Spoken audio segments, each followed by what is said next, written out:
اس نے فون بہت خاموشی سے انہیں پکڑا دیا گیا۔ کہو کون سا تانا دینا رہ گیا تھا؟ سلجوق آفریدی نے برہمی سے استفسار کیا۔ آپ مجھے اپنے جیسا کیوں بنانا چاہتے ہیں؟ اس نے بددلی سے دریافت کیا۔ تم میرے جیسے نہیں ہو۔ مجھے ریحانہ سے محبت تھی مگر میں 2 بیویوں کو اس کے باوجود ساتھ لے کر چلنے کی کوشش کرتا رہا۔ چاہے میں ناکام ٹھہرا مگر تم ایسی کوئی کوشش نہیں کر رہے۔ تم صرف زیز کے مقروض ہوتے جا رہے ہو، اس کی ذمہ داری سے بھاگ کر اس کے مجرم بن رہے ہو۔ تم مت آؤ، تم پر کوئی زور زبردستی نہیں۔ ہاں، تم اپنے باپ کو شرمندہ کرنے کا کوئی موقع کبھی مت ہاتھ سے جانے دینا۔ سلجوق آفریدی غصے میں تھے اور وہ باپ سے اس سے زیادہ مقابلہ نہیں کر سکتا تھا، لہٰذا اسی نے ہار مان لی۔ ٹھیک ہے، میں آؤں گا مگر بہت تھوڑی دیر کے لیے۔ اس نے رابطہ منقطع کر دیا۔ اپنی مرضی کے خلاف فیصلہ کرنا مشکل تھا، بیزار تھا، جھنجھلا رہا تھا، مگر اس کے والد کو بیٹے کی فکر نہیں تھی۔ بہزاد کی ان سے شکایتیں بڑھتی ہی جا رہی تھی۔ جتنا وہ اسے زیز کے معاملے میں مجبور کرتے رہے، وہ اس قدر ان سے بدگمان ہوتا جا رہا تھا، مگر اس سے زیز کے حالات میں کوئی بہتری نہیں آئی تھی اور نہ ہی بہتری آنے کا امکان تھا۔ کہ زور زبردستی سے رشتے تو توڑے جاتے ہیں مگر دل نہیں۔ ولیمے کی تقریب بڑے پیمانے پر منعقد نہیں کی گئی تھی۔ خاندان کے چند لوگ بلائے گئے تھے۔ دلہن کے لیے سلجوق آفریدی نے ایک ملازمہ کو پیسے دے کر عروسی لباس منگوایا تھا۔ ان کی والدہ کی بھاری زیورات جو آج تک ان کے دونوں بیویوں میں سے انہوں نے کسی کے حوالے یہ سوچ کر نہیں کیے تھے کہ ایک نیا محاذ نہ کھل جائے۔ الماس مارے باندھے بیٹھی تھی، وہ بس سلجوق آفریدی کی متوقع ہے۔ بے عزتی اور زیز کی ناقدری اپنی آنکھوں سے دیکھنا چاہتی تھی۔ انہیں یقین تھا بہزاد کسی صورت نہیں آئے گا، بلکہ وہ خود رائنا سے بات کر کے تسلی کر چکی تھی، مگر ہر کام کی ان کے سوچ کے مطابق نہیں ہو سکتا تھا۔ بیٹے کو ایک شان بے نیازی کے ساتھ لوٹتا ہوا دیکھ کر انہیں حیرت کا شدید جھٹکا لگا۔ انہیں یقین تھا وہ نہیں آئے گا۔ رائنا سے ان کی بات ہوئی تھی۔ بہزاد آج بہت مصروف تھا، صبح سے ان کا ٹف شیڈول تھا اور شام کو کوئی تقریب میں جانا تھا۔ وہ چونکی تھی، یعنی یہ تقریب تھی جہاں بہزاد کو شرکت کرنی تھی۔ رائنا کو بتائے بغیر وہ دلہن رخصت کرانے پہنچ گیا۔ الماس بیگم تلملا گئی۔ مجھے یقین نہیں آ رہا تم یہاں آ گئے ہو۔ وہ ششدر تھیں۔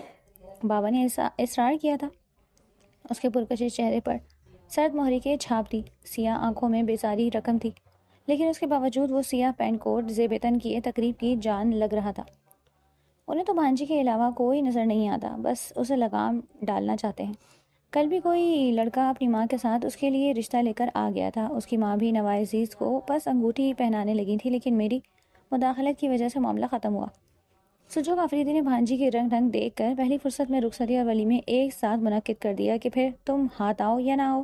انہوں نے اپنی مرضی سے کاٹ چھانٹ کر اس لڑکے کو نوائے عزیز کا دوست بنا دیا۔ امی مجھے اس میں کوئی دلچسپی نہیں۔ اس کا خون کھول اٹھا۔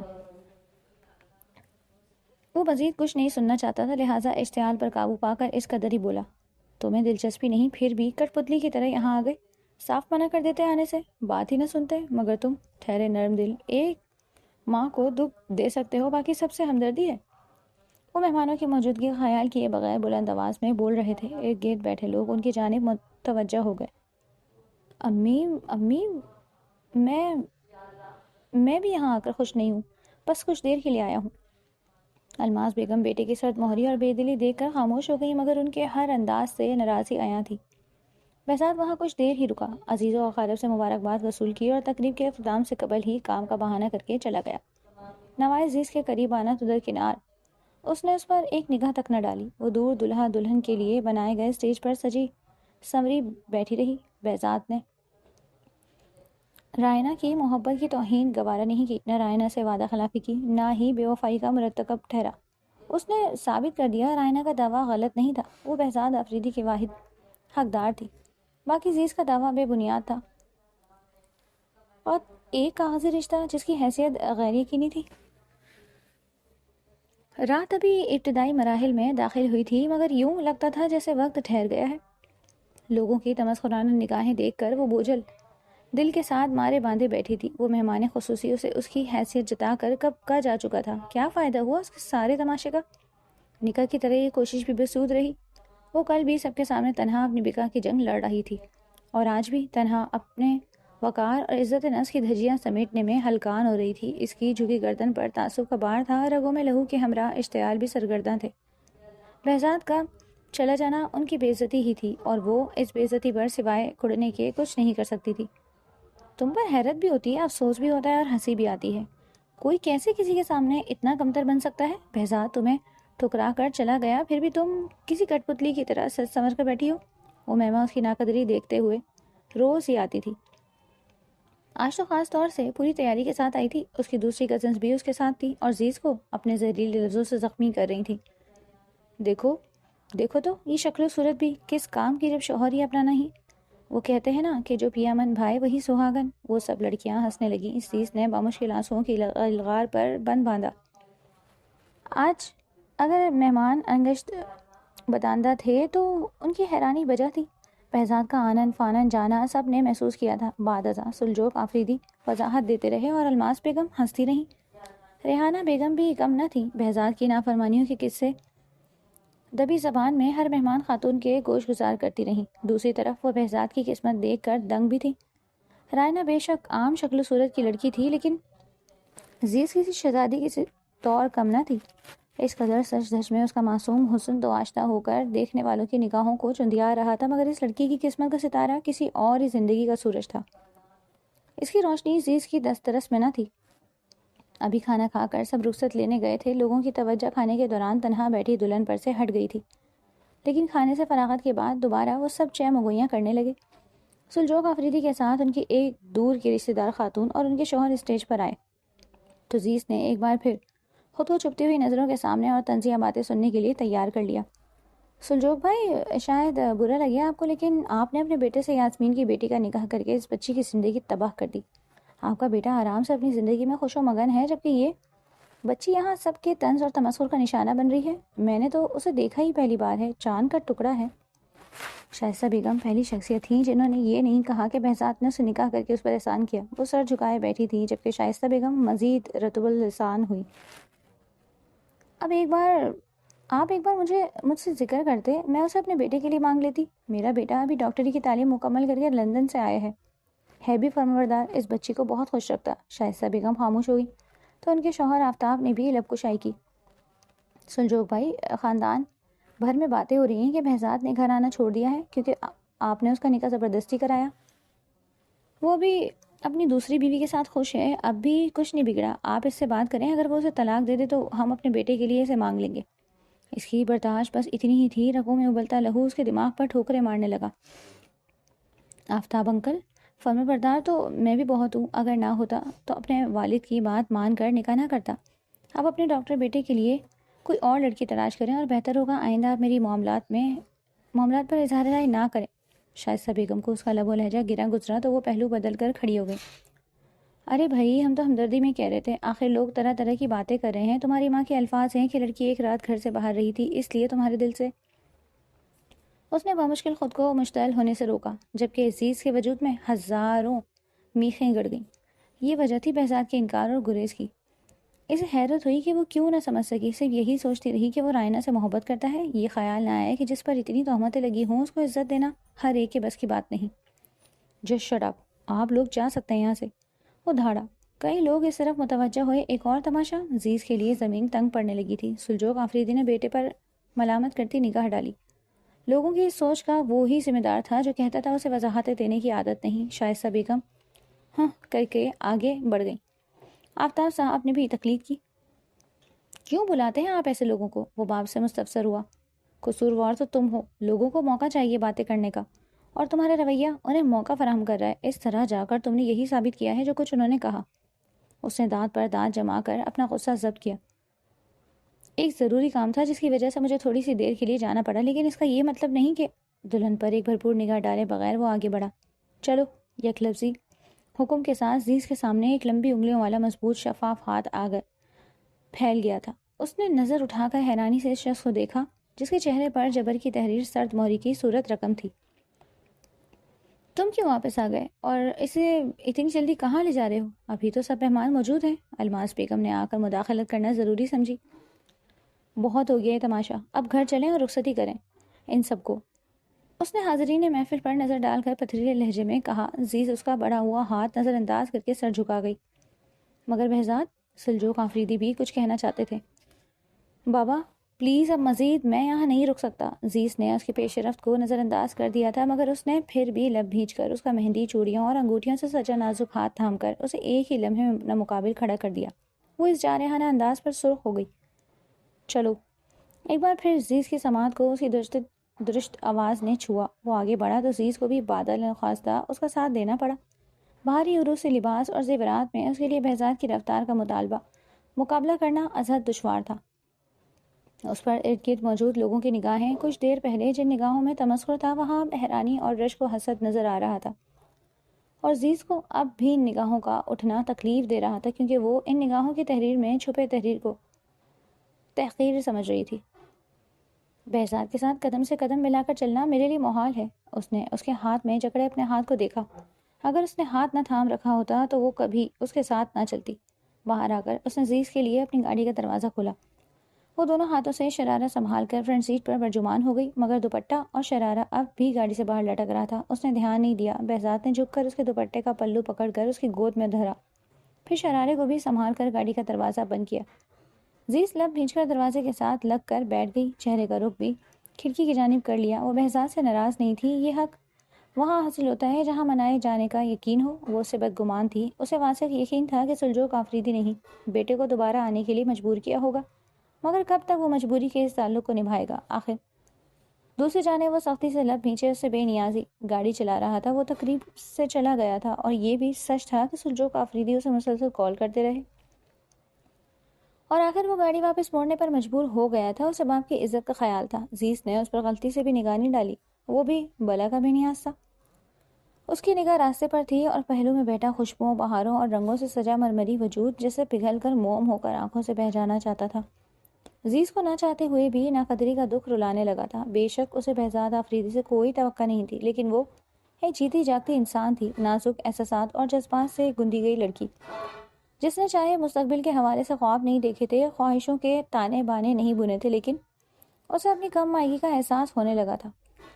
اس کے لیے زندگی کس قدر دشوار ہوگی، بہزاد کے سرد و جامد رویے سے اسے اندازہ ہو چکا تھا۔ گھر پہنچنے پر ان کے لیے چوکیدار نے دروازہ کھولا تو بہزاد گاڑی اندر لے آیا۔ عزیز نے اس بار بہزاد کی مدد لینے سے احتراز برتتے ہوئے گاڑی کا دروازہ کھول کر اپنے شرارے کو سنبھالا اور گاڑی سے اتر گئی۔ بہزاد نے دوسری طرف سے اتر کر اس کی طرف کوئی پیش قدمی نہیں کی۔ وہ ماتھے پر بل لیے اندر کی طرف بڑھ گیا۔ عزیز کے دل میں کوئی چیز ٹوٹ گئی تھی، شاید وہ توقع تھی جو نادانستگی میں دل میں جنم لے کر اسے امید دلا رہی تھی کہ وہ اب بھی اس کا ہاتھ تھام کر اسے اندر لے کر جائے گا، مگر یہاں اس کا استقبال کرنے والا کوئی نہ تھا۔ پھر بہزاد کی بھی کوئی مجبوری نہیں تھی۔ اس نے اب تک کون سا دکھاوا کیا تھا جو اب خوش دلی سے اس کا استقبال کرتا؟ محبت اور توجہ کے حقدار رائنا تھی۔ اس کے لیے بہزاد آفریدی کے پاس محض سرد موری اور بیزاری تھی۔ وہ سوز قدموں کے ساتھ چلتی ڈرائنگ روم کے دروازے پر ہی اس کی آواز سن کر رک گئی۔ وہ فون پر مصروف تھا۔ آ رہا ہوں یار، سب بتا دوں گا آ کر۔ تم اچھی طرح جانتی ہو پاپا کی ضد کے سامنے مجبور ہو جاتا ہوں۔ پلیز رائنا، یہ رونا بند کرو، کیوں خود کو اذیت دے رہی ہو؟ اس کے لہجے میں رائنا سے بات کرتے ہوئے دور دور تک بیزاری کا شائبہ نہ تھا، صرف پریشانی تھی۔ عزیز کا دل کچل گیا۔ وہ لب بھیج کر اپنی جائے پناہ کی سمت بڑھ گئی۔ اسے اپنی حیثیت کا صحیح ادراک اس گھر میں آ کر ہوا تھا۔ اسے یقین آ گیا تھا کہ پیدائش سے اب تک جس قدر اس کے والد سمیت سارے گھر والوں نے اسے بیزاری کا اظہار کیا، تلخ رویہ رکھا، وہ سب درست تھا۔ شاید وہ اسی لائق تھی۔ اپنی اقامت گاہ یعنی اسٹور میں پہنچ کر اس کا ضبط جواب دے گیا۔ بہزاد آفریدی، کیوں مجھے اس طرح بے وقت سمجھ کر کاٹ کباڑ کے ساتھ ڈال دیا؟ کیوں میری ناقدری کی جا رہی ہے؟ کیا واقعی میں ایک بدکردار لڑکی ہوں؟ کیا تم نہیں جانتے کہ میں کیا ہوں؟ سب کی تنابیں ٹوٹی تو وہ گھٹ گھٹ کر رونے لگی۔ کچھ دیر میں اسے آواز سنائی دینے لگی۔ سب گھر والے تقریب کے وینیو سے واپس آ چکے تھے۔ پھر اس کی سماعتوں کو اپنے نام کی صدا بھی سنائی دی۔ وہ صبا تھی شاید جو اسے پکار رہی تھی۔ کچھ دیر بعد اسٹور روم کا دروازہ بجایا گیا، مگر وہ دم سادے اپنے مخصوص انداز میں گھٹنوں کے گرد بازو لپیٹے اور بازوؤں پر سر ٹھکائے آنسو بہاتی رہی۔ میں جا رہا ہوں، آپ کریں ان کی منتیں۔ عجیب بدلحاظ لڑکی ہے، اور پلیز اب مجھے مزید کسی بات کے لیے مجبور مت کیجیے گا۔ میں اس کا خرچہ دے دیا کروں گا، اس کی فکر کرنے کی ضرورت نہیں۔ مجھے ڈسٹرب مت کیجیے گا۔ عزیز سن سی بیٹھی رہ گئی۔ اس کے زہریلے لفظوں سے وہ نیل و نیل ہو گئی۔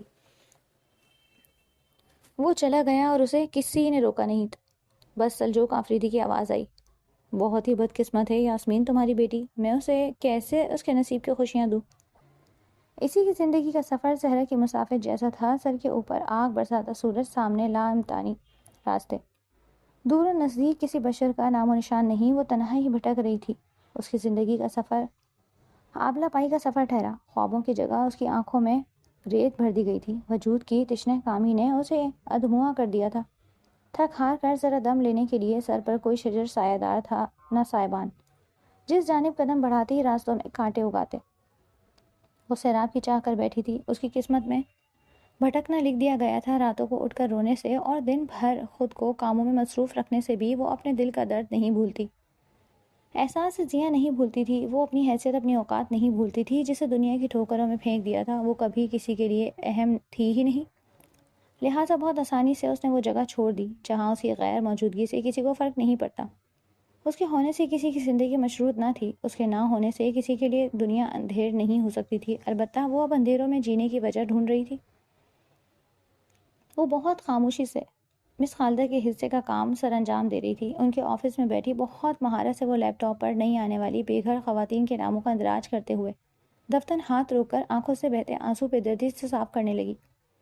اس طرح بے بات رونا اب معمول کی بات تھی، آنسو پہنچ کر وہ پھر سے لیپ ٹاپ کی اسکرین پر نگاہ جما گئی، لیکن آنکھوں کے سامنے آنسوؤں کی چادر تنی تھی، دھندلائی آنکھیں، حلق میں گھلتا آنسوؤں کا نمکین ذائقہ اس کے اندر تلخی بڑھا رہا تھا۔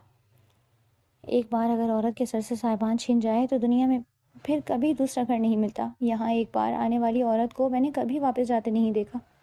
میں 10 سال سے یہاں ہوں، مگر میرے گھر والے بھی کبھی مجھ سے ملنے نہیں آئے، بس زندگی گزارنے کی کوشش کر رہی ہوں۔ عادت نہیں ہوتی، سچ کہہ رہی ہوں، یہاں رہنے کی عادت کسی کو نہیں ہوتی، مگر مجبوری ہے۔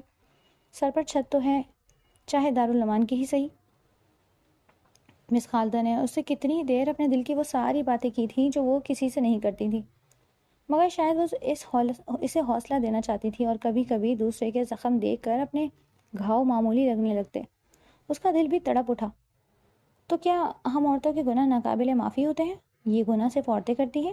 غلطی صرف عورت سے ہوتی ہے؟ مرد یا گناہ اور غلطیوں سے مبرہ فرشتے ہوتے ہیں؟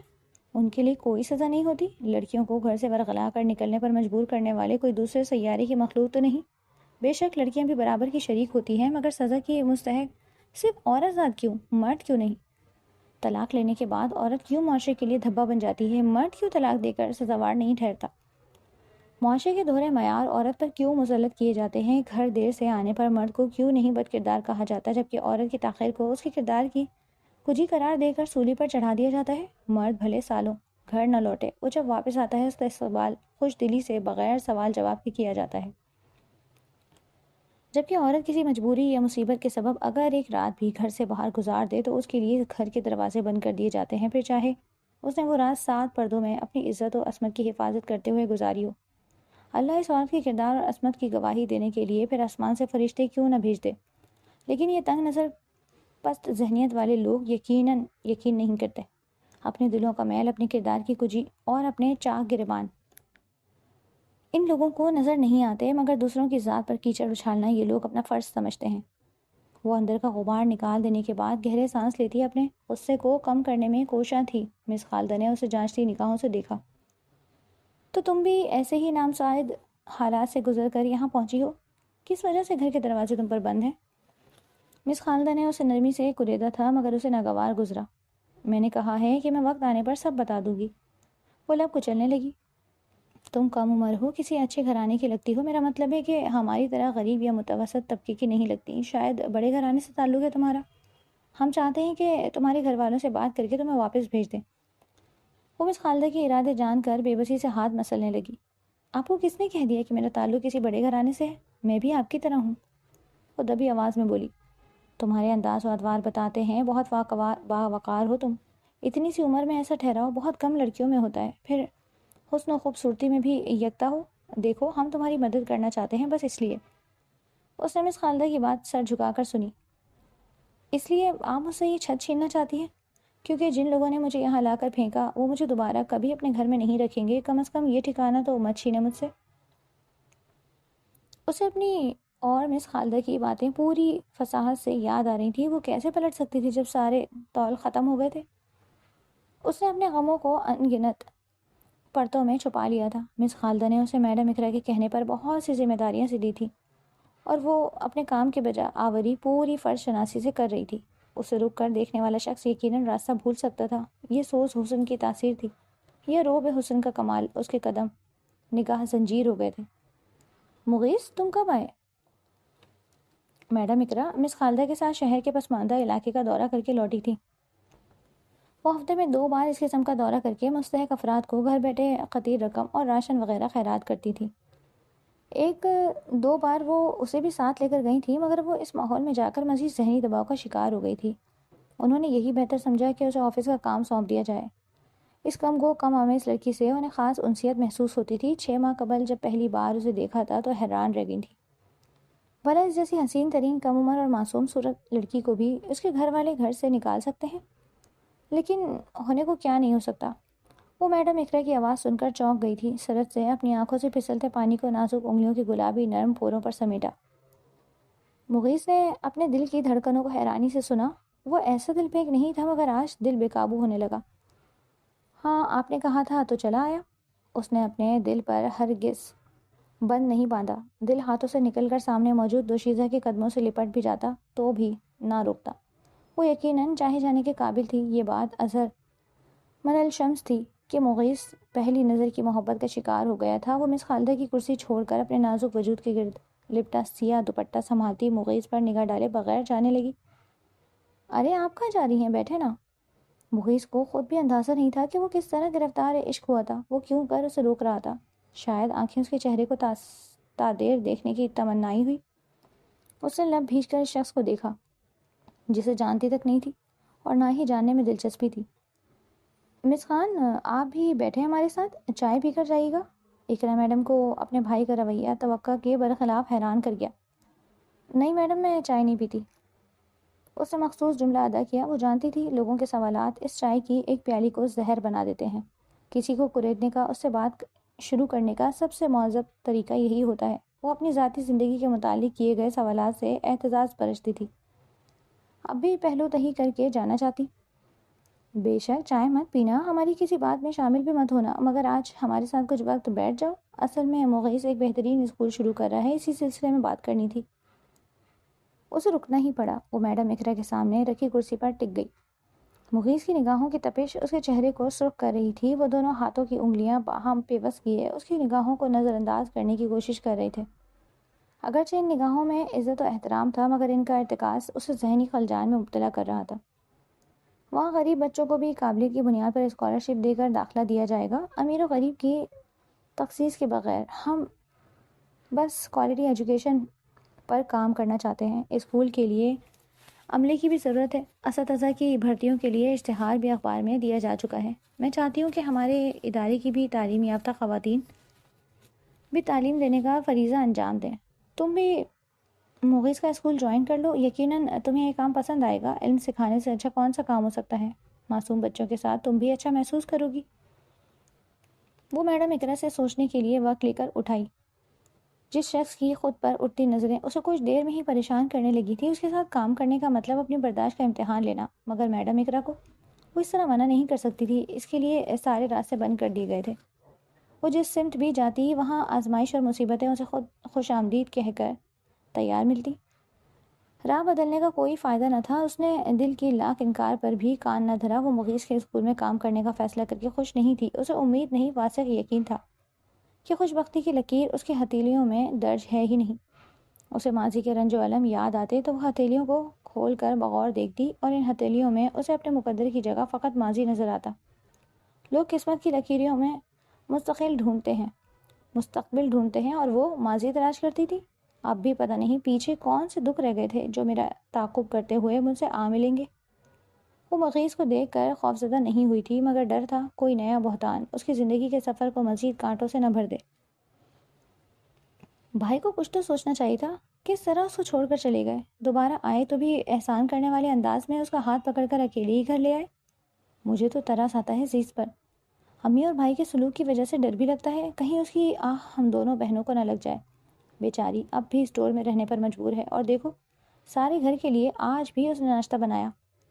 بھائی اسے رائنا بھابھی کے برابر نہ صحیح، مگر ایک گھر کے فرد جتنا حق تو دے ہی سکتے ہیں۔ پتہ نہیں کیوں اس کے معاملے میں بھائی کا دل پتھر ہو گیا۔ صبا کچن کی طرف دیکھتے ہوئے متاسف وہ تندہی سے پراٹھے بیلنے پر مصروف تھی۔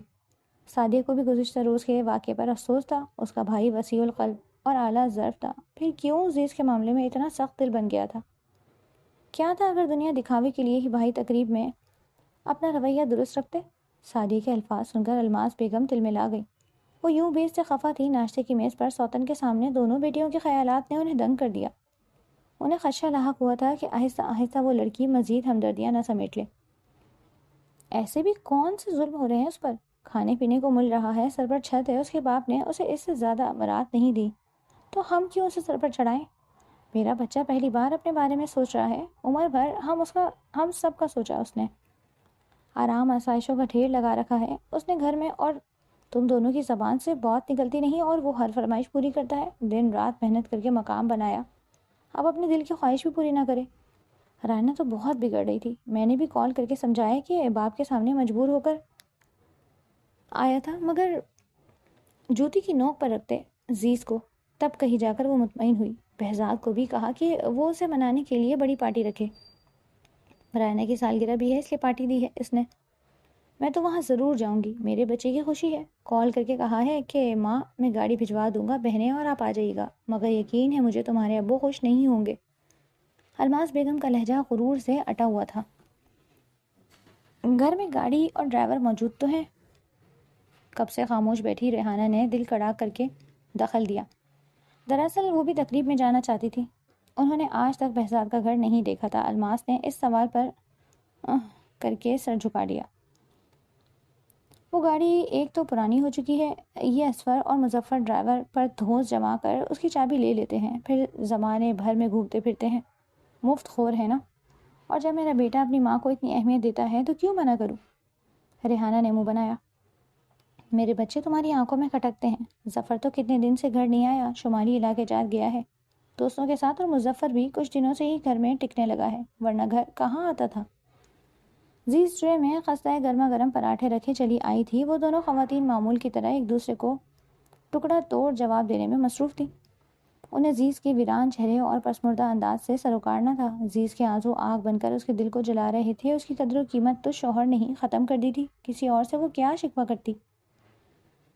رات سے اب تک رائنا اس سے اس قدر لڑ چکی تھی کہ اب سر پکڑے بیٹھی تھی۔ بہزاد کا بھی موڈ خراب تھا، لیکن اب مہمانوں کی آمد کے خیال سے ہی ایک آخری کوشش کر کے اسے منایا تھا، مگر کمرے کی حالت دیکھ کر اس کی طبیعت مکدر ہو گئی۔ اس نے پورے کمرے کا حلیہ بگاڑا ہوا تھا، تکیے، بیڈ شیٹ سب قالین پر پڑے تھے، ڈریسنگ ٹیبل پر رکھے پرفیوم کب کے ٹوٹ چکے تھے، ڈریسنگ ٹیبل کا شیشہ تک سلامت نہیں تھا، گلدان، شو پیس، دیواروں پر لگی شادی کی تصاویر، اس نے سب کچھ تہس نہس کر کے رکھ دیا تھا، اور سب سے زیادہ برا اسے شادی کی تصاویر کو زمین بوس ہوئے دیکھ کر لگا تھا، مگر وہ نظر انداز کر کے اندر آ گیا۔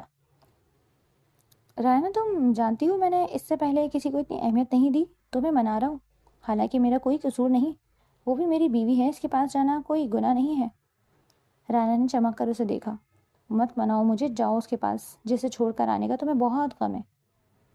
بہزاد نے لب بھینچے، وہ اسے کوئی سخت بات نہیں کہنا چاہتا تھا۔ سچ تو یہ تھا کہ رائنا ذرا ذرا سی بات پر اسی طرح برداشت کا دامن چھوڑ دیتی۔ رائنا بہتر نہیں ہوگا کہ ہم بعد میں یہ باتیں کر لیں؟ ابھی مہمان آ گئے ہیں، تم تیار ہو کر نیچے آؤ، تمہاری سالگرہ کی تقریب ہے۔ رائنا نے خون کا گھونٹ پیا۔ کل رات میں انتظار کرتی رہی کہ تم مجھے وش کرو گے، مگر تمہیں نہیں، تمہیں تو میری برتھڈے یاد تک نہیں۔ آنٹی نے کہا تو تمہیں یاد آیا، اور آنٹی کو بھی میں نے ہی کہا تھا کہ تم کہیں نہیں جاؤ گے کیونکہ میری برتھڈے ہے، مگر تم گئے۔ بہزاد تو میرا برتھڈے کبھی یاد ہی نہیں رکھتے، مگر اب میں بیوی ہوں تمہاری، تم نے آج بھی مجھے مایوس کیا۔ وہ جلے دل کے ساتھ چیخ کر بولی۔ بہزاد کیا کہتا؟ یہ حقیقت تھی، ایک دوست کی حیثیت سے بھی ہمیشہ رائنا نے اس کی خوشیاں یاد رکھی تھی۔ وہ ہمیشہ رائنا کی سالگرہ بھول جاتا، اور اب بھی اسے گزشتہ روز کی پریشانی میں اس کی سالگرہ بھول گئی۔ بے شک میں بھول گیا تھا، مگر اب تلافی بھی تو کر دی۔ چلو شاباش، تیار ہو جاؤ، آئندہ نہیں بھولوں گا، اس نے نرمی سے کہا۔ تم آئندہ اس گھر میں نہیں جاؤ گے، اگر تمہیں اپنی ماں اور بہنوں سے ملنا ہوگا تو وہ یہاں آ جائیں گی، مگر تم اس گھر میں قدم نہیں رکھو گے۔ بہزاد زچ آ گیا تھا، اس نے رائنا کو تند و تیز نظروں سے دیکھا۔ تم جانتی ہو ایسا ممکن نہیں کہ میں وہاں نہ جاؤں، وہ میرا گھر ہے۔ بحث وہی رخ اختیار کر رہی تھی جس سے بہزاد پہلو تہی کرتا۔ ہاں وہ گھر تمہارا ہے اور وہاں تمہاری ماں بھی رہتی ہے۔ بہزاد تم مجھے بیوقوف سمجھتے ہو؟ سب جانتی ہوں میں اس سے ملنے کے بہانے۔ بہزاد کی ساری نرمی انقا ہو گئی۔ Mind it, she is my wife, اور اس سے ملنے کے لیے مجھے کسی بہانے کی ضرورت نہیں۔ اگر مجھے اس سے ملنا ہوگا تو مجھے کوئی نہیں روک سکتا۔ وہ اس انداز سے خائف تھی۔ تو ملو نا اس سے جا کر، یہاں کیا کر رہے ہو؟ وہ بلند آواز میں بولی۔ کیا ہو گیا؟ تم لوگ کس بات پر لڑ رہے ہو؟ الماس بیگم اور صبا سعدیہ حیران تھی۔ سب مہمان آ چکے تھے مگر میزبان غائب تھے۔ ملازمہ سے ان کی بات پوچھ کر وہ تینوں اندر آئیں تو رائنا کی تیز آواز سے ان کا استقبال کیا۔ آپ نے کہا تھا پارٹی ارینج کرنے کا، مگر اسے فضول باتوں پر لڑنے کا شوق ہے، بلا وجہ میں نے وقت برباد کیا۔ وہ برا فروختہ ہو کر گویا ہوا۔ تو مت کرتے وقت برباد، کل کی طرح آج بھی وہیں چلے جاتے۔ میں نے کہا تھا تمہیں کہ وقت برباد کرو۔ وہ ان لوگوں کی موجودگی کی پرواہ کیے بغیر چنگاڑی۔ بہزاد اس کے رویے سے بیزار ہو رہا تھا مگر رائنا کو اس بات کی فکر نہ تھی۔ تم سے بات کرنا ہی فضول ہے، مجھے یہ سوچنے پر مجبور مت کرو کہ میرا فیصلہ غلط تھا۔ وہ پیچ و تاب کھا کر بولا تھا۔ رائنا دھک سے رہ گئی۔ اتنی بڑی بات وہ کتنی آرام سے کہہ کر رکا نہیں۔ الماس بیگم اور صبا سعدیہ نے یہ منظر حیرانی سے دیکھا۔ رائنا تم پاگل ہو گئی ہو؟ کیا چاہتی ہو؟ وہ عزیز کے پاس چلا جائے؟ تمہارا رویہ وہ برداشت نہیں کرے گا، اسے اس لب و لہجے کو برداشت کرنے کی عادت نہیں۔ الماس بیگم نے اسے رسان سے سمجھایا۔ صبا اور سعدیہ خاموش تھیں، انہیں رائنا کے انداز و اطوار بالکل پسند نہیں آئے۔ تو کیا کروں میں؟ خاموشی سے تماشا دیکھوں؟ وہ مشتعل ہو کر بولی۔ نہیں، تماشا مت دیکھو، بلکہ تماشا صحیح وقت پر کرنا سیکھو۔ وہ خود بھی عزیز کو پسند نہیں کرتا۔ تم اپنا خون مت جلاؤ، ڈھنگ سے تیار ہو کر خوشی خوشی کیک کاٹو۔ اگر تم اس کی خوشی میں خوش رہو گی تو وہ کبھی عزیز کی طرف نہیں جائے گا۔ وہ آخر الماس بیگم کی باتوں پر یقین کر کے تیار ہو گئی تھی، اگرچہ چہرے پر بناوٹی مسکراہٹ اور باتوں میں تسنا جھلکتا تھا، مگر پارٹی میں وہ دونوں خوش باش جوڑے کی طرح نظر آ رہے تھے۔ ان کی تصویریں سوشل میڈیا پر سرگاہ تھیں۔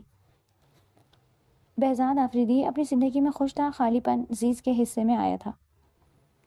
وہ کچن میں تھی۔ ریحان بیگم اور سلجوق آفریدی کو کھانا دینے کے بعد ان کے لیے چائے بنا رہی تھی۔ اس کی ساس اور نندیں گھر پر نہیں تھیں، اور جو وہ لوگ گھر میں نہیں ہوتی تھی، ریحانہ بیگم اس گھر کی متعلق العنان حکمران بن جاتی اور بالکل الماس بیگم کی طرح اس پر حکم چلاتی۔ اسے چین سے بیٹھنے نہیں دیتی تھی۔ اب بھی وہ ان کے کمرے کی صفائی کرنے کے لیے ان کے نکالے گئے کپڑے دھو کر بیٹھی بھی تھی کہ انہوں نے قورمہ، پلاؤ، نرگسی کوفتے، کھیر اور سلاد رائتا بنانے کا حکم جاری کر دیا۔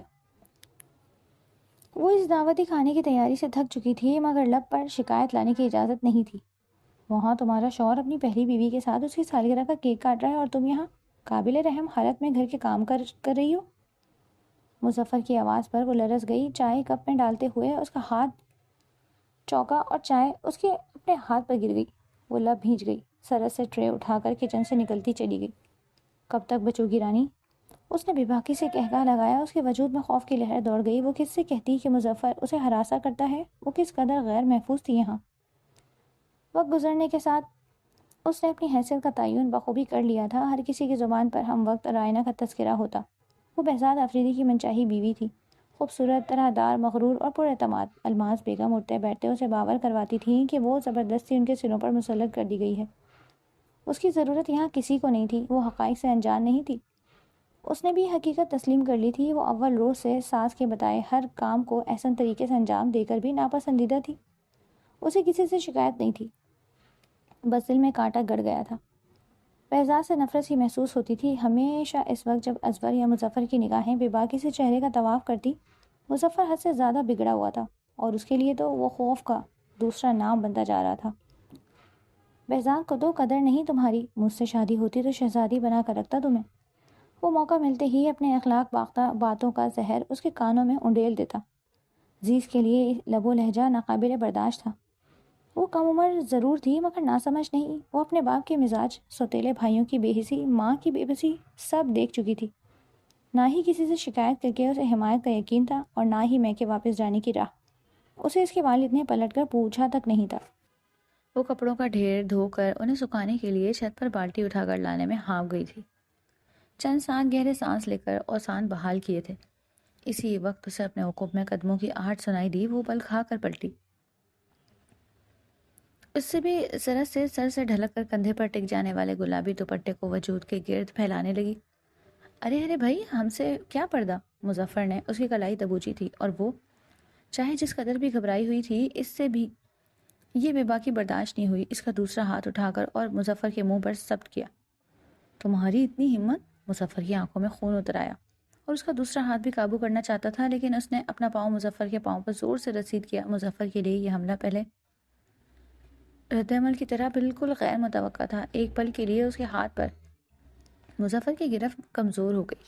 اس نے پیچھے ہٹ کر کبوتروں کے پنجرے کے قریب رکھا ڈنڈا اٹھا لیا۔ خبردار، دور رہے مجھ سے، اگر آئندہ ایسی حرکت کی تو میں سر توڑ دوں گی آپ کا۔ وہ غرائی تھی۔ مظفر اس کی جرأت پر دانت پیس رہا تھا۔ سمجھتی کیا ہو تم اپنے آپ کو؟ شوہر گھاس نہیں ڈالتا اور نخرے دیکھو۔ میں تمہیں اتنی اہمیت دے رہا ہوں، شادی کرنا چاہتا ہوں تم سے، اور تم خود کو کوئی اونچی چیز سمجھ رہی ہو۔ اس نے پھر پیش قدمی کرنی چاہی تھی، مگر اس وقت قدموں کی آواز سن کر وہ رک گیا۔ عزیز نے ڈنڈے پر گرفت مضبوط رکھی، مگر اب اٹھا ہوا ہاتھ پہلو میں گر گیا تھا۔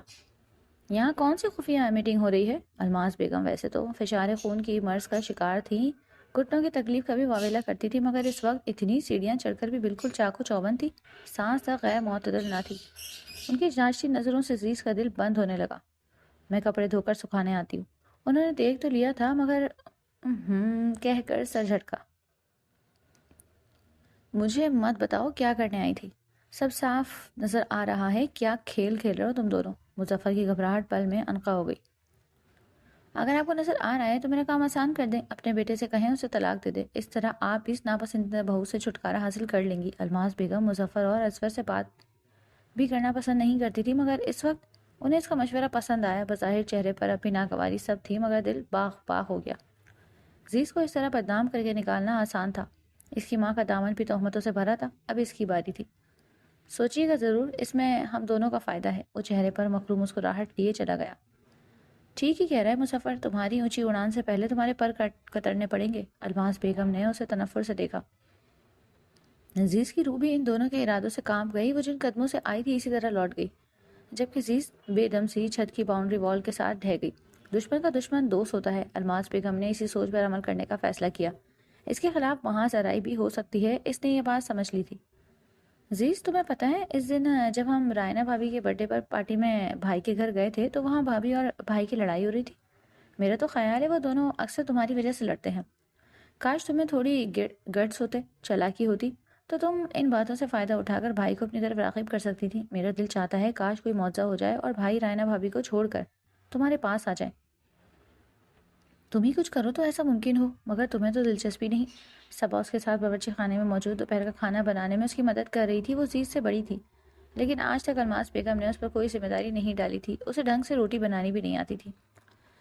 سعدیہ کو گھر کے کاموں میں دلچسپی نہیں تھی، اور جب سے عمر کے رشتے کے لیے انکار ہوا تھا وہ زیادہ تر اپنے کمرے میں بند رہتی۔ عزیز سے وہ کم ہی مخاطب ہوتی تھی۔ صبا اس سے پہلے سے بھی زیادہ محبت سے پیش آنے لگی تھی، مگر عزیز کی ہمدردی میں اکثر وہ اسی طرح کی دل چکن باتیں بھی کر جاتی۔ اس نے صبا کو تعصب سے دیکھا۔ میں ایسا کیوں کروں گی؟ میاں بیوی میں دوری کرانے والا ابلیس ہوتا ہے، اور مجھے ابلیس بننے میں کوئی دلچسپی نہیں، اس نے بردباری سے جواب دیا۔ صبا نے اسے زبردست گھوری سے نوازا۔ کیا کہنے ہیں آپ کے، اعلیٰ و عرفہ خیالات ہے۔ وہاں رائنا بھابھی ایڑی چوٹی کا زور لگا کر بھائی کو یہاں آنے سے باز رکھتی ہیں، اور تم نے انہیں بے لگام چھوڑا ہوا ہے۔ عزیز کے لبوں پر سرد آ کر دم توڑ گئی۔ وہ روک سکتی ہیں کیونکہ انہیں یہ حق حاصل ہے، اور جہاں تک میرا مشاہدہ ہے انسان کو کوئی چیز کسی کے پاس آنے سے نہیں روک سکتی، بجز اس کے کہ اپنے دل کے بہزاد آفریدی مجبور نہیں ہے بلکہ مغرور ہیں۔ اپنی شہرت، دولت، عزت کا غرور انسان کو اپنے سے کمتر کی طرف دیکھنے نہیں دیتا، اور جب انسان خود کو مطلق العنان حکمران سمجھنے لگے تو پھر میری جیسی رایا خود بخود جنم لینے لگتی ہیں۔ میرا بھلا رائنا سے کیا مقابلہ؟ وہ اذیت پسند بن کر سوچتی تھی۔ اس نے تلخ حالات کا زہر پینے کی حد تک حقیقت کو اپنی رگوں میں اتار کر اپنے دل کو مار لیا۔ مگر صبا اس کا عمر مگر ذہین لڑکی کو کیا سمجھاتی؟ اس نے اس کی بات قطع کر دی۔ صبا آپی، میں سمجھتی ہوں آپ میری خیر خواہ ہیں، مگر پلیز مجھے وہ خواب نہ دکھائیں جن کی تعبیر ہی ہے ہی نہیں۔ میں تاریک راستوں کی مسافت طے کر سکتی ہوں، مگر شراب کے پیچھے نہیں بھاگ سکتی، اس نے قطعیت سے کہہ کر اپنی ساری توجہ سبزی کاٹنے پر مشغول کر دی۔ صبا نے اسے رشک سے دیکھا۔ تم جتنی خوبصورت ہو تمہارا دل بھی اس قدر حسین ہے، ورنہ ہمارے گھر میں ہمیشہ محاذ کھلا رہا۔ امی اور ریحانہ آنٹی کبھی چین سے نہیں بیٹھی، مگر تم بہت وسیع القلب ہو، دیکھنا ایک دن بھائی کو تمہاری قدر آ جائے گی۔ صبا کی بات پر وہ نم آنکھوں کے ساتھ تلخی سے مسکرا دی۔ میرے بابا کو میری ماں کے مرنے کے بعد بھی ان کی قدر نہیں آئی، مجھے ایسی کوئی خوش فہمی لاحق نہیں۔ اس نے بات ختم کر دی، مگر یہ وہی جانتی تھی کہ حقائق کا زہر اپنے ہاتھوں سے پینا کس قدر اذیت ناک ہے۔ عزیز اپنی زندگی کے بدترین دور سے گزر رہی تھی۔ مظفر کے بے باک جملوں اور غصناک نظروں سے کنی کترا کر وہ تو گزر جاتی تھی، مگر الماس کی عقابی نگاہوں نے جلد ہی اس میں مظفر کی دلچسپی محسوس کر لی۔ وہ بر وقت موقع کی طاق میں رہتا تھا، کب وہ تنہا ملے اور وہ اسے ہراساں کر سکے۔ عزیز ذہنی دباؤ کا شکار رہنے لگی تھی۔ جو لڑکیاں اپنے ہی گھر کی چار دیواری کے اندر ہراساں کی جاتی ہیں، ان کا ایک ایک لمحہ اذیت و تکلیف میں گزرتا ہے۔ ذہنی توڑ پھوڑ، اعصابی تھکن انہیں زندگی سے بیزار کر دیتی ہیں۔ وہ خود کو کمتر سمجھنے لگتی ہیں۔ انہیں کوئی سننے والا نہ ہو یا ان کی بات پر یقین نہ کیا جائے تو وہ اندر ہی اندر گھٹ گھٹ کر 100 بار مرتی ہیں۔ ان کی روح پنجرے میں قید ہے، بس پنچھی کی طرح پھڑپھڑاتی ہیں۔ ہر دم سر پر لٹکتی تلوار کی طرح ان پر یہ خوف مسلط رہتا ہے کہ کہیں ان کی عزت و حرمت کی چادر تار تار نہ ہو جائے۔ وہ باپ کے گھر میں تھی تو چچا کے بیٹے سے ڈرتی رہتی تھی۔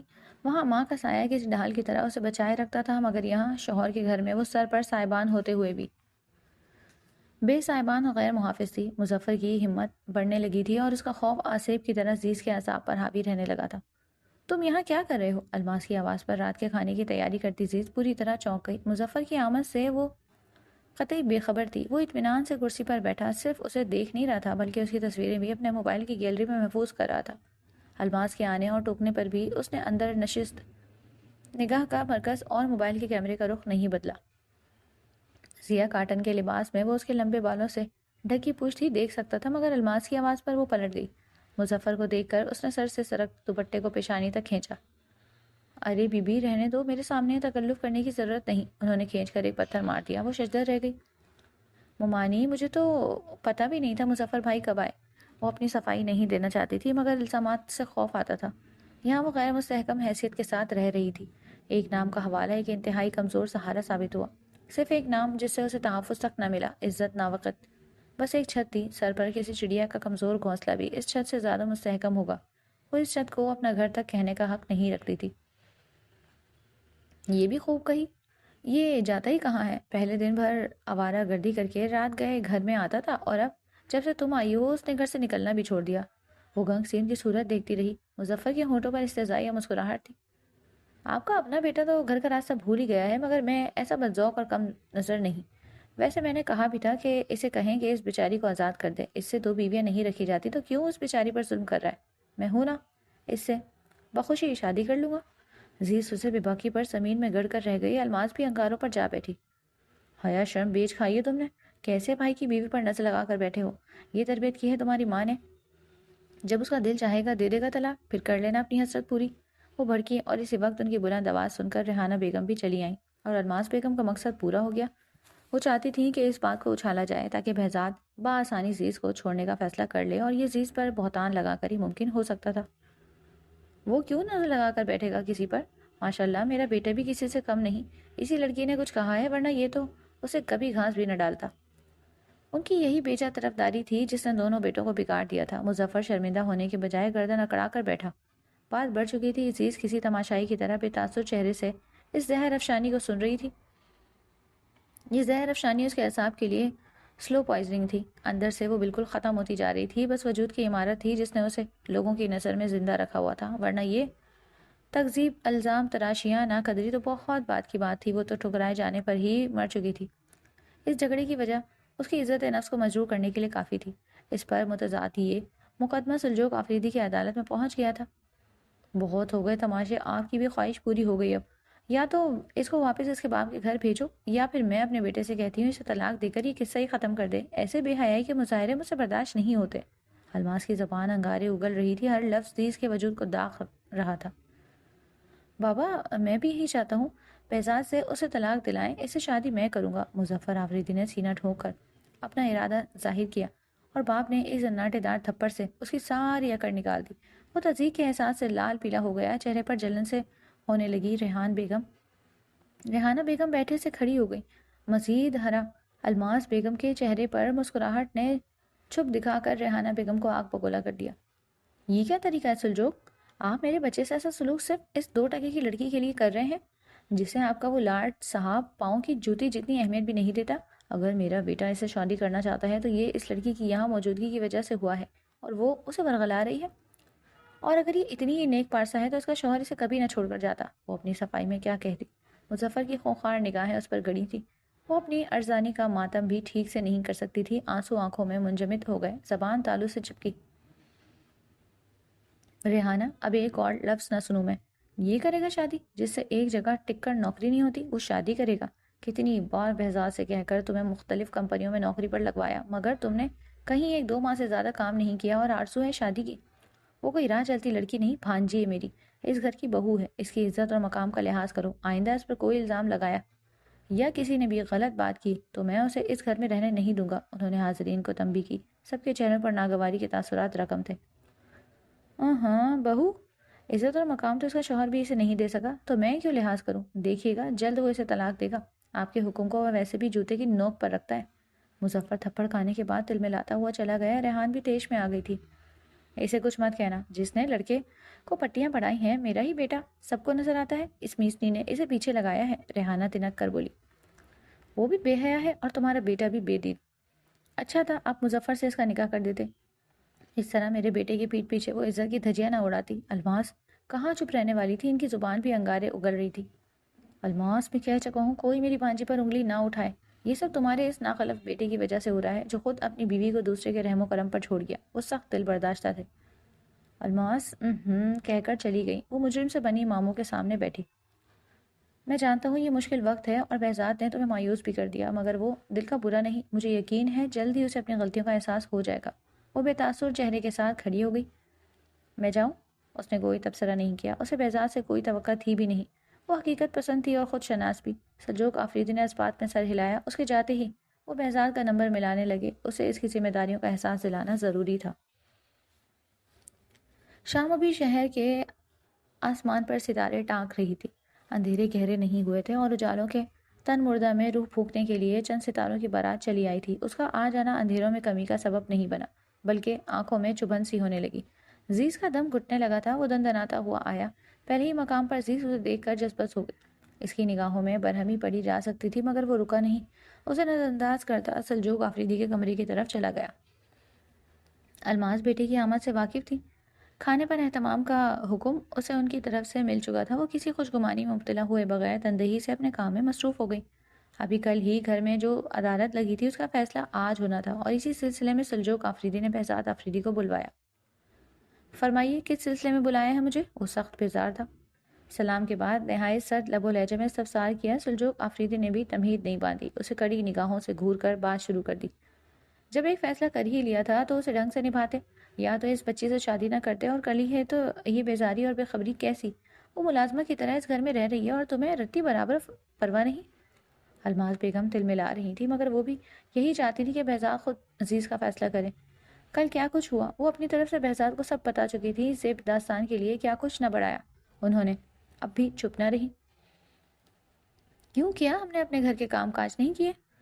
کون سے ملازموں کی فوج تھی؟ اب تو پھر بھی گھر میں 2 ملازمائیں ہیں، اور اسے اگر 2 کام بول دیتی ہیں میں تو فوراً ماموں سے شکایت کر دیتی ہے۔ دیکھ لو یاسمین کی بیٹی ہے نا، اسی طرح گھر کا چین سکون غارت کر رکھا ہے۔ ایسی ہی وہ میری شکایتوں کے پلندے اپنے بھائی تک پہنچا کر مجھے شرمندہ کراتی رہی۔ اس نے انہیں دوسری شادی پر اکسایا تھا، اور بیٹی شاید مجھے گھر سے نکلوانے کی مہم پر آئی ہے۔ ہر روز کوئی نیا فساد شروع ہو جاتا ہے، اور تمہارے باپ کی ایک ہی دھمکی ہوتی ہے کہ اگر اسے کوئی شکایت ہوئی تو مجھے گھر سے نکال دیں گے۔ الماس سانس لیے بغیر اس کے خلاف بولنے لگی تھی۔ سلجوق آفریدی کا چہرہ غصے سے سرخ ہو گیا۔ الماس تم چپ رہو، مجھے بات کرنے دو بہزاد سے۔ وہ ماں کی زبانی یہ سب باتیں فون پر بھی سن چکا تھا۔ گزشتہ روز ہونے والے جھگڑے کی تفصیل بھی الگ ہی پیرائے میں اسے پہنچا دی گئی تھی۔ اس کی بد زبانی اور نافرمانی کی شکایت الماس کئی بار بیٹے سے کر چکی تھی، مگر یہ بات ناقابل برداشت تھی کہ وہ اس کی ماں کا حکم نظر انداز کر کے ریحانہ کی خدمت گزاری اور جی حضوری کرتی۔ اتنا ہی نہیں، الماس نہ تو یہ تک بتایا تھا کہ وہ مظفر کے آگے پیچھے پھرتی، اب بھی وہ اسی موضوع پر آ رہی تھی۔ کر لیں، کیا بات کرنی ہے؟ اس بالش بھر کی لڑکی نے سب کو بیوقوف بنایا ہوا ہے۔ شادی بہزاد سے ہوئی ہے اور ہماری آنکھوں کے سامنے وہ ہر وقت مظفر کی خدمت گزاری میں لگی رہتی ہے۔ مظفر نے اسے شادی کی ضد باندھ لی، اور وہ بھی خاموشی سے ہماری ناک کے نیچے کھیل کھیل رہی ہے۔ آخر انہوں نے اپنی بات مکمل کر کے دم لیا۔ بس کر دو الماس، کیوں اس پر بہتان باندھتی ہو؟ کیا بگاڑا ہے اس نے تمہارا؟ سلجوق آفریدی بیٹے کے سامنے محتاط ہے۔ اب نہ تو پہلے جیسا غصہ اور غرور رہا تھا، نہ ہی بہزاد سے زور زبردستی کر کے وہ اپنی بات منوا سکتے تھے۔ میں بہتان نہیں بان رہی، کل اسے منع کیا کہ مظفر سے فری نہ ہوا کرے تو الٹا جواب دینے لگی کہ اب کیا بات بھی نہ کروں کسی سے، اپنی مرضی کی مالک ہوں، میں کسی کی زر خلید غلام نہیں، میرے لیے ایک کپ چائے بنانے کی روادات نہیں اور مظفر کی پسند کا کھانا تیار کر کے پیش کر دیا۔ اب اور کیا کہوں، میرا یقین نہ ہو تو ریحانہ سے پوچھ لیں، وہ بھی تنگ آ گئی ہے اس لڑکی کی حرکتوں سے، آخر اس کے بیٹے کو قابو جو کر لیا۔ کل تو کچن میں راز و نیاز ہو رہے تھے، ہاتھ میں ہاتھ ڈالے کھڑے تھے دونوں۔ سلجوق آفریدی کا فشار خون بلند ہو گیا، بہزاد کا چہرہ بھی سرخ ہو گیا۔ زیز چائے لے کر آئی تھی، ہاتھ میں ٹرے کانپ سی گئی، اتنے رقیق الزام سن کر سامان میں دھماکے ہونے لگے۔ وہ دروازے کے باہر کھڑی تھی لیکن اسے یوں محسوس ہو رہا تھا جیسے بہزاد آفریدی کی نگاہوں کے سامنے موجود ہو۔ وہ شخص کبھی اس کے کردار کو گواہ نہیں بنا تھا، مگر اس کے ہاتھوں میں پتھر بھی نہ تھے۔ زیز کو یقین تھا وہ ابھی اس پر فرد جرم عائد کر کے اسے لفظوں سے ہی سنسار کر دے گا۔ وہ اس کی سرد مہری، بے اعتنائی اور بے وفائی کے عادی ہو گئی تھی۔ پھر بھی دل کو تکلیف سی ہوتی تھی، اس کی ماں کا یقین پاش پاش ہو گیا۔ وہ شہزادی نہیں بن سکی، وہ ایک معمولی سزا یافتہ کنیز بن کر رہ گئی تھی۔ بہزاد آفریدی کے دل کی ملکہ رائنا تھی، اور وہ رائنا کے خلاف کبھی ایک لفظ نہ سننے والا اس کے خلاف ہونے والی زہر افشانی سن کر خاموش تھا۔